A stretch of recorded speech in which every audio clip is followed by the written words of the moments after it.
Pueden tomar asiento.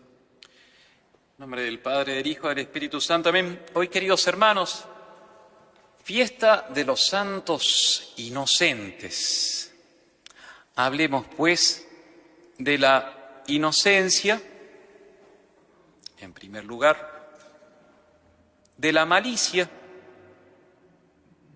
en segundo lugar, y concluyamos cómo hacer cuando uno ha conocido la malicia, ha perdido la inocencia, y qué le resta para aspirar a ese ideal de la santa inocencia. En primer lugar, entonces, hablemos de la inocencia, porque la fiesta de los santos inocentes tiene como dos aspectos: el del martirio de estos niños que derramaron su sangre por Cristo.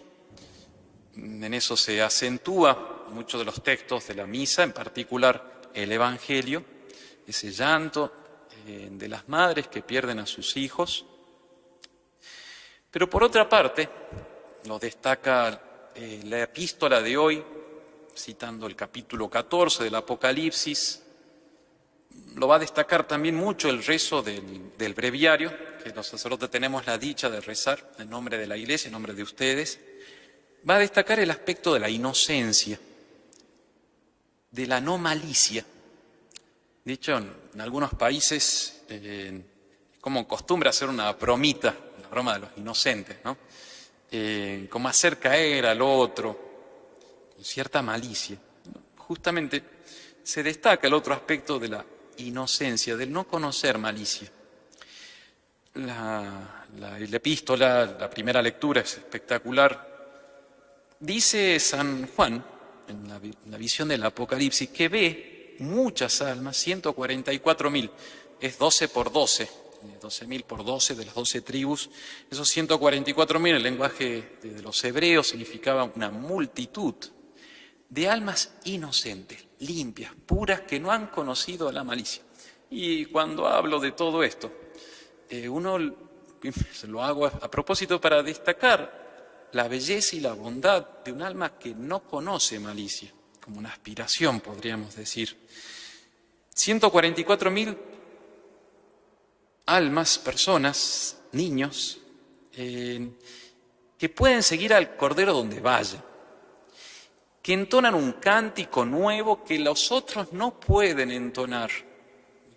Va destacando esa como tan una particularidad muy grande del que no conoce malicia. Dice, ellos entonaban un cántico que nadie sabía, solamente ellos podían entonar, porque, va a señalar dos cosas: no mancillaron sus almas con la impureza.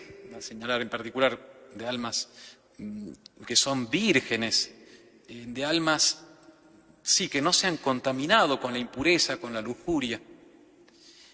Y por otra parte, señala, son almas que no conocen la mentira.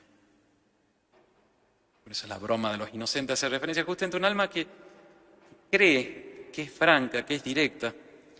Señalar que son almas vírgenes, que no han seguido la impureza, la lujuria, es como algo muy, muy raro, algo que no se ve. Por eso son pocas las almas que pueden cantar ese cántico. Está muy relacionado al niñito Jesús. De hecho, son fiestas muy del niñito Jesús. Uno ve en los niños la inocencia que los adultos difícilmente pueden tener. Lamentablemente, el adulto ha visto muchas cosas feas, sabe de la malicia. El niño no, el niño es inocente, es cándido. Nosotros los malos entendemos, los adultos que hemos vivido muchos años, mientras más vive uno, se da cuenta de la grandeza que es la inocencia. Por eso de los padres de familia, de guardar la inocencia a sus hijos. Guardar la inocencia. Es una perla, una cosa muy, muy rara. El niñito Jesús trae esa inocencia al mundo que antes no existía. Es el niñito Jesús. Y es por eso que dentro de la octava de la Navidad están los santos inocentes. Está también San Juan Evangelista. San Juan Evangelista es dentro de los 12 apóstoles, el más joven, no estaba casado, era célibe, no se va a casar, era virgen. Él va a ser especialmente el discípulo más amado de nuestro Señor. A él le va a confiar su corazón, nuestro Señor. Le va a confiar su madre. También en el oficio de ayer rezábamos cómo Jesús lo elige a él como arma virgen para darle al alma más virgen de todas, que es su Santísima Madre. Es algo que trae el niño Jesús, la inocencia. Inocencia, no conocer maldad. Y es una gracia especial. Y pasamos al segundo punto, justamente es los que conocen malicia. No son inocentes, sino han conocido la malicia, han quedado marcados. Y eso salvo la Santísima Virgen María, la Inmaculada, todo el resto de mortales nacemos ya con una malicia en el corazón. El pecado original. Por eso la doctrina católica en contra de los protestantes va a ser claro. No. Los católicos afirmamos que hay un pecado de origen. ¿Qué es lo que es la fuente de nuestras maldades? Nuestras desviaciones. Hay un pecado original que ha golpeado y herido al hombre hasta lo más profundo de su ser. Ahí que en la educación los papás no deberían confiar que sus hijos son siempre buenos. De cierta manera una locura permitir que un adolescente tenga un celular. Porque hay un pecado original,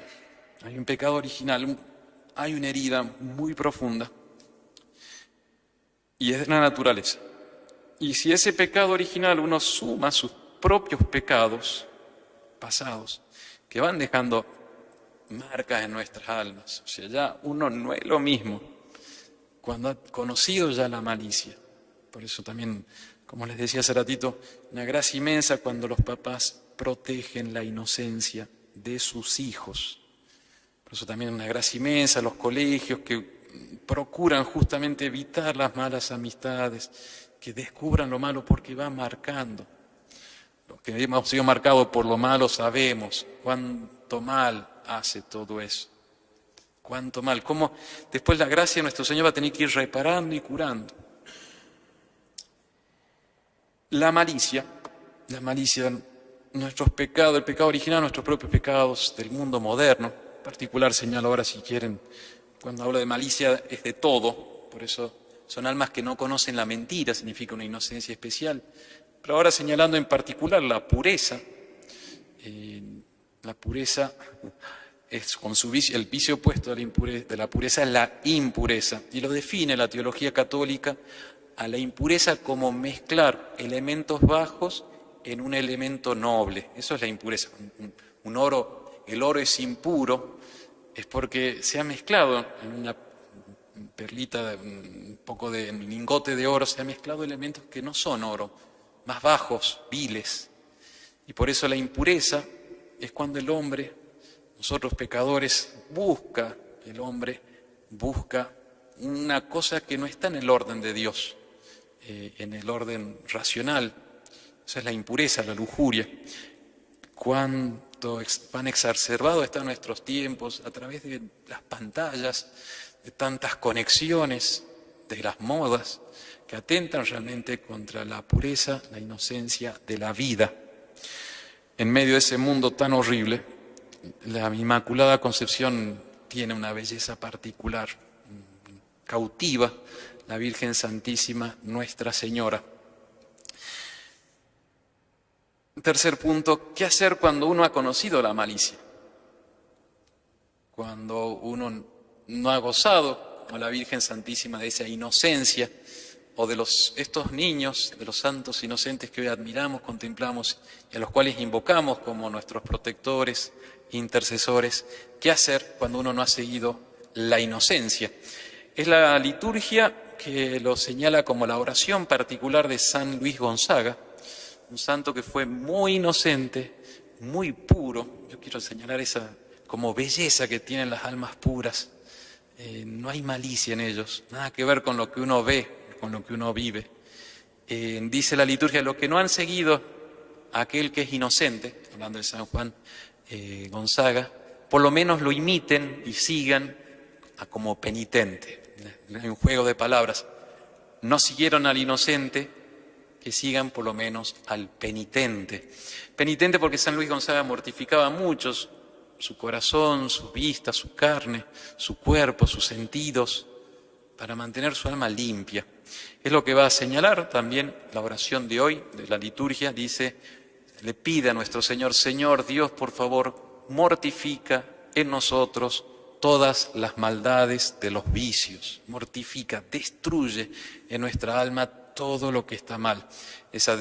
Primero que pide la liturgia, la Iglesia, es que Dios nos mande la fuerza, porque uno es muy débil, uno es muy poco generoso con nuestro Señor, uno juega con la tentación, lamentablemente, que es la fuente de nuestros pecados, y Él le dice: Señor, danos la fuerza para mortificar, matar todo eso. Ciertamente requiere de parte de uno una lucha contra las ocasiones de pecado, con lo que uno ve que no está mal, no exponerse, no ser tontos. A veces hay una propaganda, creo que fue, no sé si en México o en Argentina, de Wicas, creo que se llama, es una comida para gatos. Y tenía la propaganda, decía, 8 de cada 10 gatos le gusta Wicas. Yo no sé cómo habrán hecho el estudio, ¿no? Pero está interesante la expresión 8 de cada 10. Si uno de 8 de cada 10 ha caído en una falta, mejor no exponerse a eso, mortificar por amor a Dios, por respeto a la gracia, no exponerse porque uno cae. Mortificar todo lo malo de nuestros vicios, pide la liturgia, pide la Iglesia en este día. Y para aquellos que no hemos seguido al inocente, nos consolemos y aspiremos a ser penitentes, como San Luis Gonzaga. También lo podemos proponer a Santa María Magdalena, que dentro de los personajes del Nuevo Testamento era re pecadora. Las otras almas son las que presentan en los evangelios, son bastante más cándidas, más inocentes, un poco duras, si quiere los apóstoles eran duros, tardos de fe, pero comparado a Magdalena eran mucho más limpios. María Magdalena se presenta como realmente una gran pecadora, no es que haya sido, tampoco exagerar, una pobre mujer que no era firme en sus propósitos, y es a ella que nuestro Señor va a llamar y le va a dar una inocencia especialísima. No recupera la virginidad, dicen los santos que como eso no se puede recuperar nunca más. De hecho, un alma limpia y virgen es una gracia muy especial. Pero sí, Santa María Magdalena es presentada como un alma que va a recuperar la inocencia que había perdido por el pecado. Y es una de las almas más limpias y más puras, más santas que hay en el Nuevo Testamento. De hecho, también es muy interesante ver cómo nuestro Señor, cada vez que la van a atacar, la defiende ante Simón, el fariseo, la defiende cuando Judas la critica, la defiende con cualquiera que quiera decir algo, nuestro Señor la protege a ella. También le llama la atención a María Marta, a su hermana, cuando se está quejando, y dice, no, la protege. Ciertamente María Magdalena hizo inmensos sacrificios, se encerró en una cueva en lo alto de una montaña en el sur de Francia, y ahí pasó años y años llorando sus pecados y amando a nuestro Señor.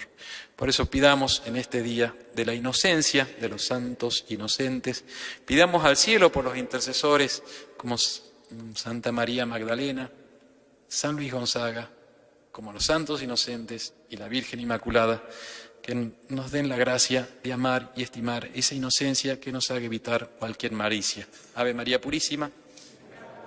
En nombre del Padre, del Hijo y del Espíritu Santo. Amén.